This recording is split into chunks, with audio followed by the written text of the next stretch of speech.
എല്ലാവർക്കും good morning. എല്ലാവരോടുമായി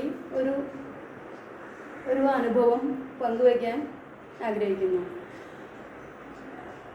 അതായത് വർഷങ്ങൾക്ക് മുൻപ്, ഒരു 36 കൊല്ലം മുൻപ് ഉണ്ടായിട്ടുള്ള ഒരു കാര്യമാണ്.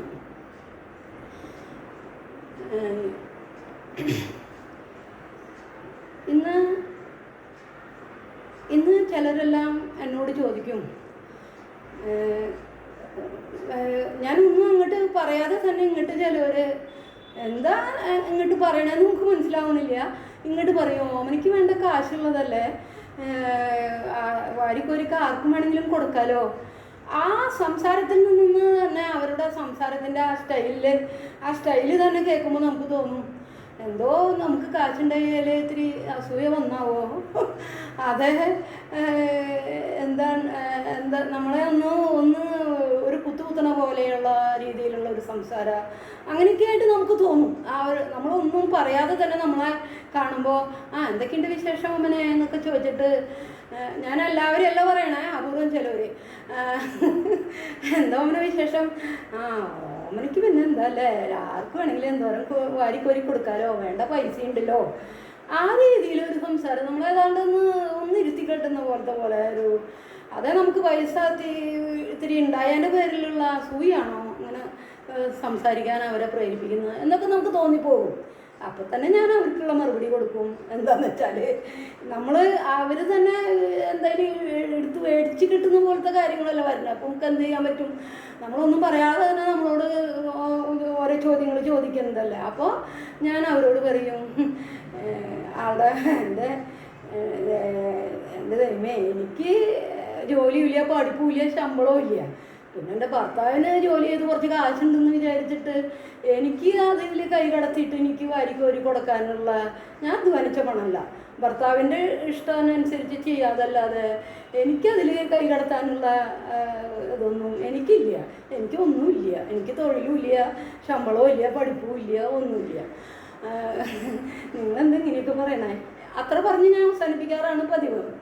അപ്പം ഞാൻ ഒരു കാര്യം ഞാൻ പറയുന്നത് എന്താണെന്ന് വെച്ചാൽ, നമ്മുടെ ഓരോരുത്തരുടെ മനസ്സിലും നല്ലത് ചെയ്യാനും മറ്റുള്ളവരുടെ വിഷമം കാണുമ്പോൾ നമുക്ക് അല്പം പ്രയാസം വരട്ട് എന്തെങ്കിലുമൊക്കെ അവർക്ക് ചെയ്യണം എന്നൊരു തോന്നൽ വന്നു കഴിഞ്ഞാലേ, പിന്നെ നമ്മളൊരു പ്രാർത്ഥിക്കുന്ന വ്യക്തിയാണെങ്കിലേ, പിന്നെ നമ്മുടെ കയ്യിൽ പണം ഉണ്ടോ ഇതൊന്നും ദൈവം നോക്കില്ല.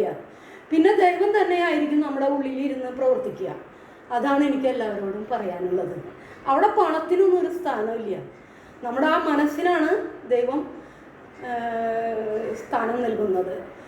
അപ്പോൾ ഞാൻ 36 കൊല്ലം മുന്നേ, അതായത് 83-നും 87-നും ഇടയ്ക്ക് ഉണ്ടായ ഒരു സംഭവമാണ്, 1983-നും 87-നും ഉണ്ടായ ഒരു സംഭവമാണ് ഞാൻ വിവരിക്കുന്നത്.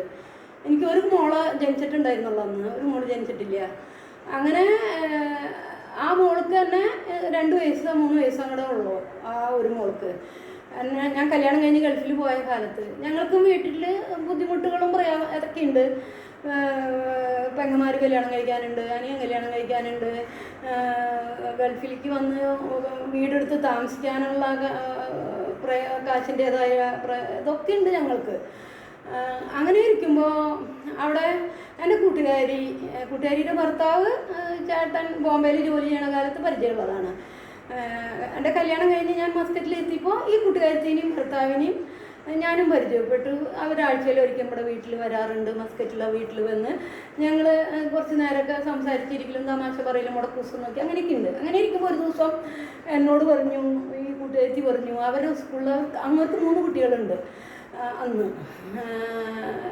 ആ 3 കുട്ടികൾക്കൊക്കെ കല്യാണം കഴിഞ്ഞ് ആ കുട്ടികൾക്ക് കല്യാണം കഴിഞ്ഞ് മക്കളൊക്കെ ആയി. അപ്പോൾ ആ 3 കുട്ടികൾ അവിടെ മസ്കറ്റിൽ അവിടെ ഗാല ഇന്ത്യൻ സ്കൂൾ എന്ന് പറഞ്ഞിട്ട് സ്കൂളുണ്ട്. വലിയ കാശുകാർ, നാട്ടിലെ കാശും അവിടെ നല്ല ജോലിയുള്ള ആൾക്കാരുടെ മക്കൾ പഠിക്കുന്ന സ്ഥലം തന്നെയാണ് മസ്കറ്റിലെ ഇന്ത്യൻ സ്കൂള്. അപ്പോൾ അവിടെ യുവജനോത്സവം ഉണ്ടായിരുന്നപ്പോൾ, യുവജനോത്സവം നടക്കുമ്പോൾ ആ സ്കൂളിൻ്റെ അധികാരികൾ ഒരു കാര്യം പറഞ്ഞു. എന്താണെന്ന് വെച്ചാൽ, യുവജനോത്സവം പ്രമാണിച്ച് കാലത്ത് 10 മണി തൊട്ട് പരിപാടി തുടങ്ങുമല്ലോ. അപ്പോൾ വൈകുന്നേരം 9 മണി വരെ എല്ലാവരും ഓരോ കുട്ടികളുടെ വീടുകളിൽ നിന്ന് സാധനങ്ങൾ ഉണ്ടാക്കി കൊണ്ടുവരിക. ഉച്ചയൂണിന്, കാലത്ത്, ഉച്ച തിരിഞ്ഞത്തേക്ക്, വൈകുന്നേരത്തേക്ക്, എന്നിട്ട് അത് വിൽക്കുക. അവിടെ വന്ന് മേടിക്കുമ്പോൾ അത് പൈസയ്ക്ക് കൊടുക്കുക. ആ കാശ് അന്ന് സൊമാലിയയിലെ ഭയങ്കര പഷ്ണിക്കായിട്ട് ആൾക്കാർ, കുട്ടികൾ ഒക്കെ മരിക്കുന്ന ഒരു സമയമായിരുന്നു സൊമാലിയയിൽ. അപ്പോൾ ഈ കൂട്ടുകാരത്തി എന്നോട് പറഞ്ഞു, നമുക്ക് ഓമനയ്ക്ക് കട്ട്ലൈറ്റൊക്കെ ഉണ്ടാക്കാൻ നന്നായിട്ട് അറിയാമല്ലോ, ഓമനയുടെ കട്ട്ലൈറ്റൊക്കെ നല്ല ടേസ്റ്റ് ഉള്ളതാണ്, നമുക്ക് കട്ട്ലൈറ്റ് ഉണ്ടാക്കിയിട്ട് വിൽക്കുക സൊമാലിയയ്ക്ക് വേണ്ടിയിട്ട് എന്ന് പറഞ്ഞു. അപ്പോൾ ഞാൻ പറഞ്ഞു, ഈ കട്ട്ലൈറ്റിനുള്ള സാധനങ്ങൾ മേടിക്കണ്ടേ എന്ന് ചോദിച്ചു. അപ്പോൾ ആ കൂട്ടുകാരി പറഞ്ഞു, അത് കൂട്ടുകാരിയുടെ ഭർത്താവ് എല്ലാം മേടിച്ച്, പച്ചക്കറികൾ, ഇഞ്ചി, പച്ചമുളക്, സവോള, വെള്ളുള്ളി, ഇറച്ചി, എണ്ണ, എല്ലാ സാധനങ്ങളും കൂട്ടുകാരിയുടെ ഭർത്താവ് മേടിക്കാമെന്ന് പറഞ്ഞു. അപ്പോൾ പിന്നെ എനിക്കൊന്നും ചിന്തിക്കേണ്ടല്ലോ, എൻ്റെ കഷ്ടപ്പാട് മാത്രമേ എനിക്ക് അതിന് വേണ്ടിയിട്ട് ചെയ്യുള്ളൂ, എൻ്റെ അധ്വാനം, വേറെ പ്രശ്നമൊന്നും എനിക്ക് അപ്പോൾ പിന്നെ തോന്നിയില്ല.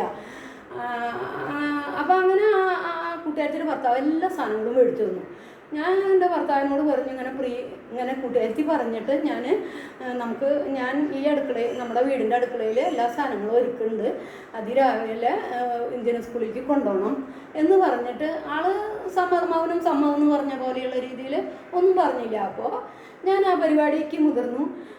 ഒരു 5 ദിവസം എൻ്റെ ഭർത്താവ് ജോലിക്ക് പോയി കഴിഞ്ഞാൽ രാത്രി ഒരു 11 മണി വരെ, രാവിലെ മുതൽ രാത്രി 11 മണി വരെ 5 ദിവസം അരിയൽ, ഓരോ കൂട്ടങ്ങൾ അരിയൽ, ഇറച്ചി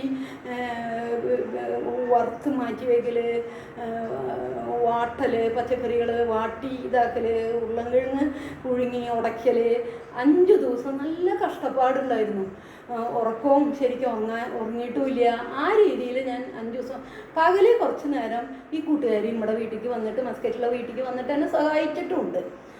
അങ്ങനെ 5 ദിവസം കൊണ്ട് ഓരോ ദിവസം ഓരോ സാധനങ്ങൾ അരിയില്ല, അങ്ങനെ ഓരോ ദിവസം ഒരുക്കി 5-ാമത്തെ ദിവസം ഒരു തരം ഓവണുണ്ട്, അതിൽ 10-30 എണ്ണം വെച്ച് ഉണ്ടാവും, വറുത്തെടുക്കാൻ പറ്റും, 10-20 എണ്ണം വെച്ച്. അങ്ങനെ അന്നത്തെ ദിവസം കൊണ്ടുപോകണം. അന്ന് കാലത്ത് എല്ലാ കട്ട്ലേറ്റൊക്കെ ശരിയായി ഒരു 5000ത്തിൻ്റെ അടുത്ത് കട്ട്ലേറ്റ് ഞാൻ ഉണ്ടാക്കിയിട്ടുണ്ട്. അത് എനിക്ക് കറക്റ്റ് കണക്ക് അറിയില്ല എനിക്ക്, എങ്കിലും ഒരു 5000 ഒക്കെ ധാരാളമുണ്ട്. അങ്ങനെ ഇതൊക്കെ ഉണ്ടാക്കി അതൊക്കെ കൊണ്ട് ഞാനും പോയിരുന്നു എൻ്റെ കൂട്ടുകാരത്തിൻ്റെ കൂടെ സ്കൂളിലേക്ക്. ചേട്ടൻ ജോലിക്ക് പോയി കഴിഞ്ഞ് ഞങ്ങൾ കട്ട്ലേറ്റൊക്കെ കൊണ്ട് അവിടെ പോയി. വൈകുന്നേരമായപ്പോഴേക്കും എല്ലാം വിൽപ്പന കഴിഞ്ഞു. അതിൻ്റേതായ ആ ചെലവ് കൂട്ടുകാരത്തിയുടെ ഭർത്താവ് അതിൽ നിന്ന് എടുത്തു, വിറ്റ് കിട്ടിയ കാറ്റിൽ നിന്ന് അതിന് വന്ന ചെലവെടുത്തു. ബാക്കി എനിക്ക് അതിശയം തോന്നി, 35,000 രൂപ അന്ന് എനിക്ക് നല്ല ഓർമ്മയുണ്ട് പറഞ്ഞത്. 35,000 രൂപ സൊമാലിയയിലേക്ക് കൊടുക്കാനായിട്ട് ഉണ്ടായി ഓമനെ എന്ന് പറഞ്ഞത് ഞാൻ ഇപ്പോഴും ഓർക്കുന്നു. അപ്പോൾ അതോടൊപ്പം ഓരോ ഫ്രണ്ട്സുകളും കൂട്ടുകാരികളുടെ കയ്യിൽ നിന്നൊക്കെ ബെഡ്ഷീറ്റ്, തുണികൾ, ഷർട്ട് അങ്ങനെയൊക്കെ കളക്ട് ചെയ്ത് ഈ പിന്നെയും സ്കൂളിൽ കുറേ സാധനങ്ങൾ വിറ്റിട്ടുള്ള കാശുണ്ട് കേട്ടോ. നമ്മുടെ മാത്രം 35,000 രൂപയുണ്ട്. ഇപ്പം ഞാൻ പറയുകയാണെങ്കിൽ ആ 35,000 രൂപ ഒന്ന് കണക്കാക്കുകയാണെങ്കിൽ 3-4 ലക്ഷം രൂപ ഉണ്ടാവും, അതിലും കൂടുള്ളൂ. അങ്ങനെ ഈ തുണികളും നമ്മുടെ 35,000 രൂപയും ആ സ്കൂളിൻ്റെ അധികാരികളുടെ കയ്യിൽ സൊമാലിയയിലേക്ക് വേണ്ടി കൊടുത്തയച്ചു. അപ്പം ഞാൻ ആലോചിക്കുകയാണ്, എൻ്റെ അധ്വാനം വളരെയധികം അധ്വാനം ഉള്ള പണി തന്നെയായിരുന്നു, ഉറക്കില്ലാതെ. ഓരോ ദിവസവും ഞാൻ കഷ്ടപ്പെട്ട് പണിയെടുക്കുമ്പോഴും ഞാൻ എത്ര രഹസ്യങ്ങളാണ് ചൊല്ലി കൂട്ടിയേക്കണത്, എത്ര കൊന്ത ഞാൻ ഈ അരിയണ നേരത്തെ ചൊല്ലി കൂട്ടിയെന്ന് എനിക്ക് മാത്രമേ അറിയുള്ളൂ. അത്രയധികം കരുണയുടെ പ്രാർത്ഥന, കൊന്ത, കട്ട്ലൈറ്റ് ഉണ്ടാക്കിക്കൊണ്ടിരിക്കുമ്പോൾ തന്നെ ദൈവമേ ഒന്നും കരിയരുതെന്നുള്ളതിൽ വേറെ പ്രാർത്ഥന, ബന്ധന പ്രാർത്ഥന, കട്ട്ലൈറ്റ് കരിയാതിരിക്കാൻ, ആ രീതിയിലുള്ള പ്രാർത്ഥന. അത് ബന്ധന പ്രാർത്ഥന കട്ട്ലൈറ്റ് കരിയാതിരിക്കാനാ, മൊരു കൂടിയിട്ട് കരിഞ്ഞു പോയി അത് പോയില്ലേ. അങ്ങനെ ഈ 5 ദിവസം പ്രാർത്ഥിച്ചതിനും കൊന്ത ചെല്ലാനും ബന്ധന പ്രാർത്ഥന ചെല്ലാനും വിശ്വാസ പ്രമാണം ചെല്ലാനും കയ്യും കണക്കില്ല. ഇതൊക്കെ ഞാൻ ഇപ്പോഴാണ്, ആ പ്രാർത്ഥനയുടെ കാര്യം തന്നെ ഞാൻ ഇപ്പോഴാണ് പറയണത്. കൂട്ടുകാരിയോടും കൂടി പറഞ്ഞിട്ടില്ല ഈ ഈ പണിയെടുക്കണ എൻ്റെ ഇടയിൽ കൂടെ പ്രാർത്ഥിച്ചത്. അപ്പോൾ ഞാൻ ആലോചിക്കുകയാണ്, പ്രാർത്ഥന എൻ്റെ കഷ്ടപ്പാട്, എൻ്റെ ഉറക്കം നഷ്ടപ്പെടുത്തിയത്, എൻ്റെ അധ്വാനം, ഇത്രയൊക്കെയാണ് ഞാൻ ചെയ്തിട്ടുള്ളത്. എൻ്റെ കയ്യിൽ നിന്ന് 10 പൈസ ഞാൻ കാശായിട്ട് എടുത്തിട്ടില്ല, എൻ്റെ ഭർത്താവിൻ്റെ കയ്യിൽ നിന്ന് മേടിച്ചിട്ടില്ല. കൂട്ടുകാരത്തിൻ്റെ ഭർത്താവ് മേടിച്ച് തന്നതിന് അത് വിറ്റ് കിട്ടി കാശിൽ നിന്ന് ആ ചിലവായ പൈസ കൂട്ടുകാരി ഭർത്താവിന് പറഞ്ഞ് കൊടുത്തു. അപ്പോൾ ഞാൻ ആലോചിക്കുകയാണ്, നമ്മുടെ കയ്യിൽ പണത്തിനല്ല പ്രാധാന്യം, നമുക്ക് ചെയ്യാനുള്ളൊരു മനസ്സ്, ആ മനസ്സാണ് ദൈവം വിലമതിക്കുന്നത്. ആ മനസ്സുണ്ടെങ്കിൽ പിന്നെ നമ്മുടെ കയ്യിൽ 10 പൈസ ഇല്ലെങ്കിലും ഒന്നുമില്ലെങ്കിലും നാം സ്വയം ശൂന്യതയായ ഒരു അവസ്ഥയിലാണെങ്കിലും ദൈവം നമ്മുടെ ഹൃദയത്തിനുള്ളിൽ ഇരുന്നു കൊണ്ട് നമ്മുടെ മനസ്സിൽ തോന്നിച്ച ആഗ്രഹം കാര്യം സാധിച്ചു തരും. നല്ല ഉദ്ദേശത്തോടു കൂടി ചിന്തിച്ചതും പ്രാർത്ഥിച്ചതും ദൈവം തന്നെ നമ്മുടെ മനസ്സിൽ കയറിയിരുന്ന് പ്രവർത്തിക്കും. ഇതാണ് എനിക്ക് പറയാനുള്ളത്. ആ സമയത്ത് ചിലവർ കളിയാക്കിയ പോലെ നിനക്ക് നിൻ്റെ കെട്ടിയവന് കുറേ കാശുണ്ടല്ലോ, നിങ്ങൾക്ക് കോരി കൊടുക്കാലോ, ആ സംസാരത്തിൽ നിന്ന് നമുക്ക് മനസ്സിലാകാം അവർക്ക് ഒരു തരി പുഷ്പുമ്പോൾ ഒരു തരി പരിഹാസമാണ് അവരുടെ വായിരുന്നു പറഞ്ഞതെന്ന് നമുക്ക് ഇത്തിരി ബോധമുണ്ടെങ്കിൽ ചിന്തിക്കാവുന്നതുള്ളൂ. അപ്പോൾ ഓരോരുത്തരുടെ സംസാരത്തിൻ്റെ സ്റ്റൈലൊക്കെ ഞാൻ പറയണേ, ഒന്ന് നല്ല രീതിയിൽ സംസാരിക്കാൻ പഠിക്കുക. മറ്റുള്ളവരോട് സംസാരിക്കുമ്പോഴായാലും ദൈവമഹത്വത്തിന് വേണ്ടിയാണ് നമ്മൾ എന്ത് കാര്യം ചെയ്യുന്നുണ്ടെങ്കിലും അത് ഭംഗിയായി 10 പൈസയില്ലെങ്കിലും നമ്മുടെ മനസ്സിനെ വിലമതിച്ച് ദൈവം അത് നമ്മളിൽ തന്നെ ഇരുന്നുകൊണ്ട് ചെയ്തു തരും എന്നാണ് എനിക്ക് പറയാനുള്ളത്. അത് ചെറുപ്പത്തിൽ എൻ്റെ ആങ്ങളുടെ ഭാര്യ കട്ട്ലേറ്റ് ഉണ്ടാക്കിയിട്ട് കാണുന്നത് ഞാൻ ശ്രദ്ധിച്ചിട്ടുണ്ട്. നന്നായിട്ട് കട്ട്ലേറ്റ് ഉണ്ടാക്കും. ആങ്ങളുടെ ഭാര്യ ഒന്ന് മരിച്ചു, അങ്ങനെയാണ് എനിക്ക് കട്ട്ലേറ്റ് ഉണ്ടാക്കാറ്. അപ്പോൾ വീട്ടിൽ ക്രിസ്മസ് വല്ലതൊക്കെ വന്നു കഴിഞ്ഞാൽ കുറേ പേരുണ്ടാവും മസ്കറ്റ് വീട്ടിൽ, ഹിന്ദു മുസ്ലിം എല്ലാവരും ഉണ്ടാവും വിശേഷമായ. അപ്പോൾ ഒക്കെ ഞാൻ തന്നെയാണ് എല്ലാ വിഭവങ്ങളും ഞാൻ തന്നെയാണ് അരിയിലും ഉണ്ടാക്കലൊക്കെ ചെയ്യാറ്.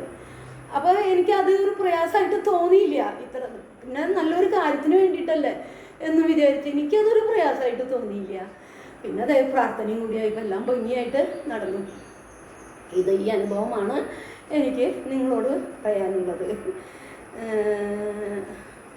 പിന്നെ ഒരു കാര്യം എനിക്ക് സംസാരിക്കാനുള്ളത്, അതോടുകൂടി ഞാൻ നിർത്താം. എൻ്റെ ആത്മഗാനൻ സഹായകൻ പുസ്തകത്തിൽ ഉള്ളതാണ്, എൻ്റെ ഒരു കൊച്ചു ആത്മകഥയാണ്. അതിൽ വെച്ചിട്ടുള്ളൊരു കാര്യമാണ്, നമ്മളായിരിക്കുന്ന അവസ്ഥയിൽ നമ്മൾക്ക് മറ്റുള്ളവർക്ക് എന്ത് ചെയ്യാൻ കഴിയും, അവരുടെ സന്തോഷത്തിനായി എന്ത് ചെയ്യാൻ കഴിയും എന്നതിനെപ്പറ്റി ഒരു കഥ ആരംഭിക്കട്ടെ. ഒരു കൊച്ചു കഥയാണ്. വാക്കുകൾക്ക് പിന്നിലെ വർണ്ണങ്ങൾ, അതാണ് കഥയുടെ ഹെഡിങ്. ഗുരുതരമായി രോഗം ബാധിച്ച 2 പേരെ ആശുപത്രിയിൽ കിടത്തിയിരുന്നു. അതിലൊരാൾക്ക് 1 മണിക്കൂർ സമയം കട്ടിലിൽ എഴുന്നേറ്റിരിക്കാമായിരുന്നു. അയാളുടെ ചികിത്സയുടെ ഭാഗമായിട്ടാണ് അങ്ങനെ എഴുന്നേൽപ്പിച്ചിരുത്തിയിരുന്നത്. അയാളുടെ കിടക്ക ആ മുറിയിലെ ഒരേ ഒരു ജനാലിൻ്റെ അരികിലുമായിരുന്നു. മറ്റേ വ്യക്തി കിടപ്പിലായിരുന്നു. അയാളുടെ കിടക്കയാകട്ടെ മുറിയിൽ ഭിത്തിയുടെ അരികിലും. ആ മുറിയുടെ ഏകാന്തതയിൽ കിടന്നുകൊണ്ട് അവർ തങ്ങളുടെ ലോകങ്ങൾ പങ്കുവച്ചു. കുടുംബത്തെക്കുറിച്ചും വീടിനെക്കുറിച്ചും മറ്റു പല കാര്യങ്ങളെക്കുറിച്ചുമെല്ലാം അവർ സംസാരിച്ചു.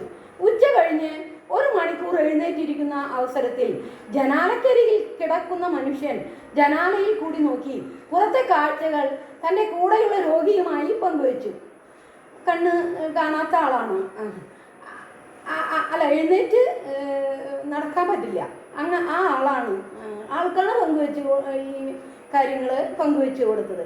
കിടന്നിരുന്ന മനുഷ്യൻ്റെ ലോകവും വിശാലമായി. ജനാലയിൽ കൂടി നോക്കുമ്പോൾ മനോഹരമായ ഒരു തടാകം കാണാം. അരയന്നങ്ങളും താറാവുകളും അതിലൂടെ നീന്തുന്നതും കുട്ടികൾ അതിനരികെ കളിക്കുന്നതുമൊക്കെ ജനാലയ്ക്കരികിൽ കിടക്കുന്ന രോഗി മറ്റേയാൾക്ക് പറഞ്ഞു കൊടുത്തു. അയാൾ വിവരിക്കുന്ന അവസരത്തിൽ ഭിത്തിക്കരികിൽ കിടക്കുന്ന രോഗി കണ്ണുകളടച്ച് ശാന്തമായി അതെല്ലാം കേട്ടുകൊണ്ട് ആഹ്ലാദിച്ചു. ഒരു ദിവസം ഉച്ച കഴിഞ്ഞ് നേരം പുറത്തുകൂടി ഒരു ജാഥ പോകുന്ന കാര്യം ജനാലക്കരികിൽ കിടക്കുന്ന മറ്റയാൾക്ക് വിവരിച്ചു കൊടുത്തു. അങ്ങനെ ദിവസങ്ങൾ കടന്നുപോയി. ഒരു ദിവസം രാവിലെ നേഴ്സ് 2 പേരുടെയും ശരീരം തുടച്ച് വൃത്തിയാക്കാനുള്ള വെള്ളവും തുവാലയുമായി വന്നപ്പോൾ ജനാലക്കരികിൽ കിടക്കുന്ന മനുഷ്യൻ മരിച്ചു കിടക്കുന്നതാണ് കണ്ടത്. തലേ രാത്രിയിലെ ഉറക്കത്തിനിടയിൽ അയാൾ ശാന്തമായി മരിച്ചു. നിശ്ചലമായ അയാളുടെ ശരീരം റൂമിൽ നിന്ന് മാറ്റിക്കഴിഞ്ഞപ്പോൾ ഭിത്തിക്കരികിൽ കിടക്കുന്ന രോഗി നഴ്സിനോട് പറഞ്ഞു, എന്നെ ആ ജനാലക്കരികിലേക്ക് ഒന്ന് കിടത്താമോ? നഴ്സ് സന്തോഷത്തോടെ തന്നെ അയാളെ ജനാലക്കരികിലേക്ക് നീക്കി കിടത്തി. നേഴ്സ് മുറി വിട്ടു പോയപ്പോൾ അയാൾ ആയാസപ്പെട്ട് എഴുന്നേൽക്കാൻ ശ്രമിച്ചു. ഒരു നിമിഷം അയാൾ പുറത്തേക്ക് നോക്കി. ജനാലയ്ക്ക് പുറത്ത് ഉയർന്ന ഒരു മതിൽ മാത്രം, എല്ലാ കാഴ്ചകളെയും മറയ്ക്കുന്ന മതിൽ മാത്രം. തടാകമില്ല, അറയന്നമില്ല, കുട്ടികളില്ല, റോഡില്ല. ഉച്ചയ്ക്ക് ഭക്ഷണവുമായി നേഴ്സ് വന്നപ്പോൾ അയാൾ വേദനയോടെ ചോദിച്ചു, എങ്ങനെയാണ് ഈ മുറിയിൽ കിടന്ന മറ്റേയാൾ മരിച്ചല്ലോ? പുറത്ത് മനോഹരമായ കാഴ്ചകൾ ഉണ്ടെന്ന് പറഞ്ഞ് ഓരോന്ന് എനിക്ക് വിവരിച്ചു തന്നത്. നേഴ്സ് ശാന്തമായി പറഞ്ഞു, സഹോദര, ജനാലക്കരികിൽ നേരത്തെ കിടന്നിരുന്ന മനുഷ്യൻ അന്ധനായിരുന്നു. പുറത്ത് മതിലാണെന്ന് പോലും അയാൾക്ക് അറിയില്ലായിരുന്നു. ഒരുപക്ഷെ കിടന്ന കിടപ്പിലായ നിങ്ങളെ സന്തോഷിപ്പിക്കുവാൻ വേണ്ടിയായിരിക്കണം അയാൾ തൻ്റെ മനസ്സിൻ്റെ നന്മകൾ പങ്കുവച്ചത്. നാം ആയിരിക്കുന്ന അവസ്ഥയിൽ നമ്മൾക്ക് ചെയ്യാൻ കഴിയുന്ന നന്മ അത് എത്ര ചെറിയതായാലും ഏറ്റവും എളിമയോടെ ചെയ്യുക. ദൈവം അനുഗ്രഹിക്കും. കൂടുതൽ വലിയ കാര്യങ്ങൾ ചെയ്യുന്നതിന് വേണ്ടി എനിക്ക് ബലം നൽകണേ എന്ന് ഞാൻ ദൈവത്തോട് പ്രാർത്ഥിച്ചു. എന്നാൽ വിനയപൂർവ്വം അനുസരിക്കാൻ പഠിപ്പിക്കുന്നതിന് വേണ്ടി അവിടുന്ന് എന്നെ ദുർബലനാക്കി. സന്തുഷ്ടമായ ജീവിതം നയിക്കുവാൻ എനിക്ക് സമ്പത്ത് നൽകണേ എന്ന് ഞാൻ പ്രാർത്ഥിച്ചു. ഞാൻ വിവേകമുള്ളവനായി തീരുന്നതിന് വേണ്ടി അവിടുന്ന് എനിക്ക് ദാരിദ്ര്യം നൽകി. മനുഷ്യൻ പ്രശംസിക്കുന്നതിന് വേണ്ടി എനിക്ക് ശക്തി നൽകണേ എന്ന് ഞാൻ പ്രാർത്ഥിച്ചു. ദൈവത്തെ എനിക്ക് ആവശ്യമുണ്ടെന്ന് ബോധമുണ്ടാകുവാൻ വേണ്ടി എനിക്ക് ബലഹീനത തന്നു. ഞാൻ ചോദിച്ചത് ഒന്നും കിട്ടിയില്ല, എന്നാൽ പ്രത്യാശിച്ചതെല്ലാം ലഭിച്ചു. വാക്മയമല്ലാത്ത എൻ്റെ പ്രാർത്ഥനയ്ക്ക് മറുപടി ലഭിച്ചു. അങ്ങനെ അനുഗ്രഹിക്കപ്പെട്ട ഒരാളായി ഞാൻ തീർന്നു. നമുക്ക് വലിയ വലിയ നന്മകളൊന്നും മദർ തെരേസയെ പോലെ വലിയതൊന്നും ചെയ്യാൻ സാധിച്ചില്ലെങ്കിലും കൊച്ചു നന്മകൾ എളിമയോടുകൂടി ചെയ്യുക. ദൈവം അനുഗ്രഹിക്കും. ഒരു കുട്ടി ഒരു ബലൂൺ ഗാർഡനോട് ചോദിച്ചു, ഇതിലത്തെ കറുത്ത ബലൂണും മുകളിലേക്ക് പറക്കുമോ കൈവിട്ട് കഴിഞ്ഞാൽ എന്ന് ചോദിച്ചു. അപ്പോൾ ബലൂൺകാരൻ പറഞ്ഞ കുട്ടിയോട്, പച്ചയും ചുവപ്പും നീലയും വെള്ളയും കറുപ്പും എല്ലാം കൈവിട്ട് കഴിഞ്ഞാൽ ആകാശത്തേക്ക് പോകും. അതിനുള്ളിൽ ഇരിക്കുന്ന വായുവാണ് അതിന് കാരണം. അതുപോലെ മനുഷ്യരായ നമ്മുടെ ഉള്ളിൽ നന്മ കൊണ്ട് നിറയ്ക്കുകയാണെങ്കിൽ നമുക്കും സ്വർഗത്തിലേക്ക് പറന്നുയരാവും. ഇതോടെ ഞാൻ എൻ്റെ സംഭാഷണം അവസാനിപ്പിക്കുന്നു. എല്ലാവർക്കും നല്ലൊരു ദിവസം ആശംസിച്ചുകൊണ്ട് ഗുഡ് ആഫ്റ്റർനൂൺ.